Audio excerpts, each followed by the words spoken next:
Lah salah di gereja punya aksi-aksi sosial, lah salah ya. Itu harus, karena selama Yesus hidup pun di dunia, kita bisa melihat ada aksi-aksi sosial yang Tuhan buat, seperti memberi makan 5.000 orang, seperti mendatangi mertua Petrus yang sakit, seperti ia datang ke pesta kawin Kana bagai. Tetapi jangan lupa bahwa Tuhan Yesus lebih banyak mengadakan mukjizat. Yesus berjalan dalam dunia supranatural ya, kebanding sosial bagi ia ya. Engkai karena pada waktu murid-murid mengatakan uga Tuhan kudahi keluargaku si mati. Nah Tuhan lang iya, biarlah orang mati menguburkan orang mati. Iya, kerjakan pelayanan yang sifatnya dunia, sifatnya supranatural dan Tuhan Yesus. Iya, selama Tuhan Yesus ngeluh bahas pelayanan nah, iya minimal 3 kali pakai kena kalak mati. Ya, Yairus anak kepala Yairus, iya encege Lazarus, encege anak muda Nain, pakai kena, bahkan ia bangkit dari kematian. Encege banyak tindakan-tindakan mujizat yang Tuhan berikan. Ia berjalan di atas air, ia memberi makan 5.000 orang hanya dengan 5 roti dan 2 ikan bagi ia. Encege ia yang sakit disembuhkan, yang buta melihat, lumpuh berjalan, dan semua orang sakit yang dibawa kepada disembuhkannya Nina.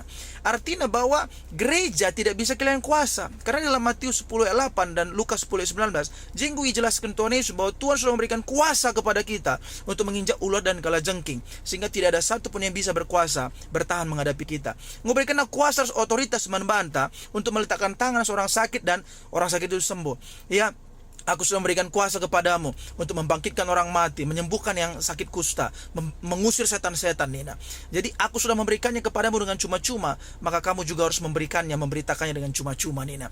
Jadi gereja lah banci kehilangan kuasa. Kita orang-orang percaya, apalagi kita serayan Tuhan, pelayan-pelayan Tuhan, lah banci kehilangan kuasa. Gereja kaipe kita, jape kita melayan, lah banci kehilangan kuasa. Artinya, ulah gereja lebih banyak dalam tindakan-tindakan sosial. Laku salahi, tapi kalau ngusut ya lembaga sosial. Ya, gereja Tuhan lah terpanggil untuk sosial. Perlu. Pendeta, gereja Tuhan itu adalah kasih, pendeta Allah itu adalah kasih. Jadi gereja harus teridah kasih. Nah betul.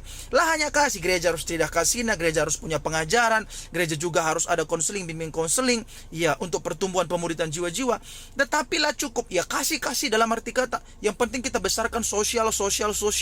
Ya, di sisi lain, di samping yang lain, ya kuasanya nggak hilang bagai. Kasih dan kuasa itu berjalan berbarengan ya. Kasih dan kuasa itu berjalan berbarengan. Di mana ada kasih pasti ada kuasa, dan di mana ada kuasa pasti ada kasih. Tapi pertanyaannya olah kerlit kasih ya, tapi kuasanya hilang. Ini perlu diperbaiki. Ya olah kerekam ya lana lit kuasa bas gereja Tuhan ya maksudku ngenda. Ya olah kerit lit jemaat sakit, ya lit jemaat kerasukan perlu pelepasan. Lah pendeta dah hina, tapi dukun dah hina. Olah keri hantun ka dukun ngasang pendeta.